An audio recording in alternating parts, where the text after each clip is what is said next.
ជំរាបសួរក៏ដូចជាសួស្តីពុកម៉ែបងប្អូនអរគ្នាស្វាគមន៍មកកាន់ website Dara SMM នៅក្នុងវីដេអូនេះខ្ញុំនឹងមកធ្វើការបង្ហាញបងប្អូនអរគ្នាអំពីរបៀបទិញ live ទៅលើការ post របស់ Facebook អ្នកនរគ្នាតើតងទៅនឹងការទិញ live ទៅលើ post Facebook នឹងមិនថាជាប្រភេទជា video ហើយក៏នៅក្នុង page ឬក៏ profile គឺយើងអាចធ្វើការទិញបានទាំងអស់ឲ្យតែវាតកតងទៅនឹងការ post របស់ Facebook ឥឡូវនេះយើងចាប់ផ្ដើមធ្វើការចូលទៅកាន់ website របស់យើងដើម្បីធ្វើការទិញទាំងអស់គ្នាតែម្ដងជាដំបូងគឺតម្រូវឲ្យបងប្អូនអរគ្នាមាន web browser មួយណាក៏បានដែរដែលនៅលើទូរស័ព្ទដៃរបស់បងប្អូនអរគ្នាដែលយើងអាចធ្វើការ open search ចូលទៅកាន់ website Dara SMM បានឥឡូវនេះខ្ញុំសូមធ្វើការចូលទៅតាម web browser Chrome ហើយបន្តមកទៀតយើង search website របស់យើងមកគឺជា website Dara SMM អូខេអ្នកគ្នាហើយនេះគឺជា website Dara SMM ដែលនៅខាងលើគេហ្នឹងឥឡូវនេះខ្ញុំសូមធ្វើការចូលទៅលើវាតែម្ដងអូខេអ្នកគ្នាហើយនេះគឺជា dashboard របស់ website Dara SMM ដែលយើងបានធ្វើការ login ក៏ដូចជាដាក់លុយចូលរួចរាល់ហើយនៅពេលដែលយើងបានធ្វើការ login ចូលរួចរាល់វានឹងចេញទម្រង់បែបនេះអ្នកនរគ្នាហើយនេះគឺជា dashboard របស់ website Dara SMM ហើយសម្រាប់បងប្អូនណាដែលមកថ្មីដែលមិនទាន់ចេះពីរបៀប login ចូលក៏ដូចជាពីរបៀបដាក់លុយចូលទៅកាន់ website ខ្ញុំនឹងធ្វើការដាក់ link នៅខាងក្រោម description ដើម្បីបងប្អូនអរគ្នាចូលទៅទស្សនាពីរបៀប login ចូល website ក៏ដូចជាពីរបៀបដាក់លុយចូល website ជាដើមឥឡូវកុំឲ្យខាតពេលវេលាយូរយើងចាប់ដើមធ្វើការប៊ូសទាំងអស់គ្នាដោយជាដំបូងអ្នកនរគ្នាកលែងមកកាន់ dashboard មកអ្នកនរគ្នានឹងឃើញមាន shortcut ជាច្រើនដូចជា YouTube, Facebook, TikTok, Telegram អញ្ចឹងទៅបងប្អូនអរគ្នាហើយយើងចុចជ្រើសលើ logo របស់ Facebook មកដើម្បីយើងធ្វើការជ្រើសតែសេវាកម្មរបស់ Facebook ទេហើយបន្តមកទៀតអ្នកទាំងអស់គ្នា scroll ដល់មកខាងក្រោមបន្តិចមកអ្នកទាំងគ្នាកលែងមើលកន្លែង category ហើយកន្លែង category គឺជាប្រភេទរបស់វាអ្នកទាំងអស់គ្នាឥឡូវនេះយើងចុចចូលទៅលើវាហ្នឹងទៅដែលបងប្អូនទាំងអស់គ្នានឹងឃើញមានជាច្រើនប្រភេទដែលតាក់ទងទៅនឹង Facebook បងប្អូនទាំងអស់គ្នាអាចរកមើលបានប្រភេទមួយណាដែលបងប្អូនទាំងអស់គ្នាមានតម្រូវការលើគឺបងប្អូនទាំងអស់គ្នាអាចធ្វើការចុចជ្រើសរើសបានឥឡូវយើងមកធ្វើការនិយាយអំពីការដាក់ live អញ្ចឹងយើងរកពាក្យថា post reaction បងប្អូនទាំងអស់គ្នាហើយតាក់ទងទៅនឹង website Dara SMM របស់យើងការ post reaction គឺវាមាន3ជម្រើសបងប្អូនទាំងអស់គ្នាជ្រើសទី1គឺ Facebook post reaction update ទី2គឺការ post reaction new ហើយនិងទី3ការ post reaction Oriel នឹងតាក់ទងទៅនឹង video បងប្អូនទាំងអស់គ្នា video ប្រភេទ reel អញ្ចឹងទៅឥ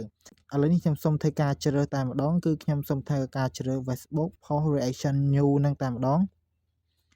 ហើយបន្តទៀតកន្លែង CV នឹងគឺជាសេវាកម្មរបស់វាអ្នកនរគ្នាដែលអ្នកនរគ្នាអាចអានមើលបានដែលខាងលើគេនឹងដែលគេនិយាយថាតាក់ទងទៅនឹង react លើបខាងក្រោមគឺ react wow អញ្ចឹងទៅបងប្អូនអរគ្នាហើយនឹងមានជាច្រើនទៀតបងប្អូនអរគ្នាអាចរកមើលបានទៅតាមបងប្អូនអរគ្នាដែលពេញចិត្តលើ react មួយណាគឺបងប្អូនអរគ្នាធ្វើការជ្រើសលើ react មួយហ្នឹងទៅបងប្អូនអរគ្នា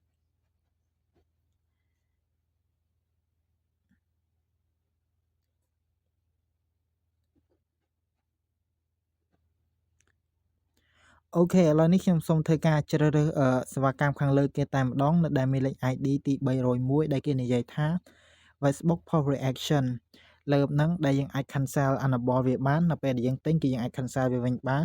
instant start ហ្នឹងគឺយើងធ្វើការទិញវានឹងធ្វើការដំណើរការចូលទៅកាន់ post របស់យើងភ្លាមៗតែម្ដងអ្នកនរគ្នាហើយសម្រាប់តម្លៃរបស់វាវិញ 1k គឺត្រឹមតែ 0.39 សេនទេអ្នកនរគ្នាតម្លៃគឺធូរថ្លៃមែនទែនឥឡូវនេះខ្ញុំសូមធ្វើការចុចជ្រើសលើសេវាកម្មមួយនេះតែម្ដងហើយកន្លែង link នេះគឺជា link របស់ Facebook អ្នកនរគ្នាទាក់ទងទៅនឹង link post ឥឡូវខ្ញុំសូមត្រឡប់ទៅកាន់ Facebook ដើម្បីធ្វើការយក link នេះអ្នកនរគ្នាខ្ញុំនឹងធ្វើការប៊ូសទៅលើ post មួយនេះហើយតាក់ទងទៅនឹងការ post ហ្នឹងគឺដាច់ខាតបងប្អូនអរគ្នាត្រូវតែបើក public ឲ្យគេបងប្អូនអរគ្នាដើម្បីយើងអាចធ្វើការដាក់reaction នឹងបានបងប្អូនអរគ្នាដាក់ចំនួន like នឹងបានឥឡូវនេះយើងមកបើកកន្លែងទៅនឹងមកយក public មកអ្នកនរគ្នានេះបញ្ចេញរូបផែនដីហ្នឹងណាហើយបន្តទៀតខ្ញុំសូម copy link វាចូលមកហើយតាក់ទងទៅនឹងការ post ហ្នឹងមិនថាជាការ post ប្រភេទជារូបភាពជា video ឬក៏ post ក្នុង page អីគឺយើងអាចធ្វើការប៊ូសបានទាំងអស់អ្នកនរគ្នាឥឡូវខ្ញុំសូមត្រឡប់មកកាន់ website របស់យើងវិញឥឡូវនេះខ្ញុំសូមធ្វើការ pass link ចូលដែលគ្រាន់តែយើងសង្កត់វាជាប់មកចេញពាក្យ pass យើងចុចពាក្យ pass រួចជាការស្រេចអ្នកនរគ្នា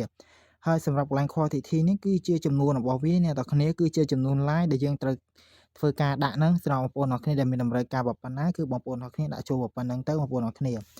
ឡូវខ្ញុំសូមធ្វើការដាក់ចំនួនតែ500ទេបងប្អូនអរគ្នាហើយសូមបញ្ជាក់កន្លែង quantity ហ្នឹងបងប្អូនទាំងអស់គ្នា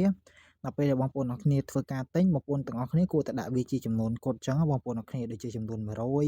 200 400 500អញ្ចឹងទៅបងប្អូនអ្នកគ្នា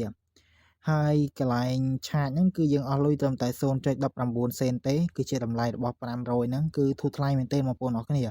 បន្ទាប់ពីយើងបានធ្វើការបំពេញខាងលើរួចហើយខ្ញុំសូមចុចកន្លែងប៊ូតុង place order ដើម្បីយើងធ្វើការបញ្ជាទិញ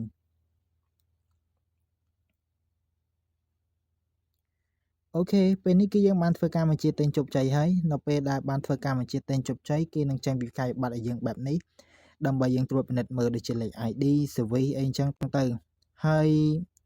មួយវិញទៀតសម្រាប់បងប្អូនណាដែលចង់តាមដានសេវាកម្មដែលយើងបានធ្វើការបញ្ជាទិញហ្នឹងគឺបងប្អូនអរគ្នាចុចកន្លែង order ខាងក្រោមហ្នឹងមកដែលមានរូបកាបូបលុយហ្នឹងហើយនេះគឺជាសេវាកម្មដែលយើងបានធ្វើការបញ្ជាទិញមិញហ្នឹងគឺវានៅត្រង់ចំណុចនេះបងប្អូនអរគ្នាអាចតាមដានវានៅត្រង់ចំណុចនេះបាន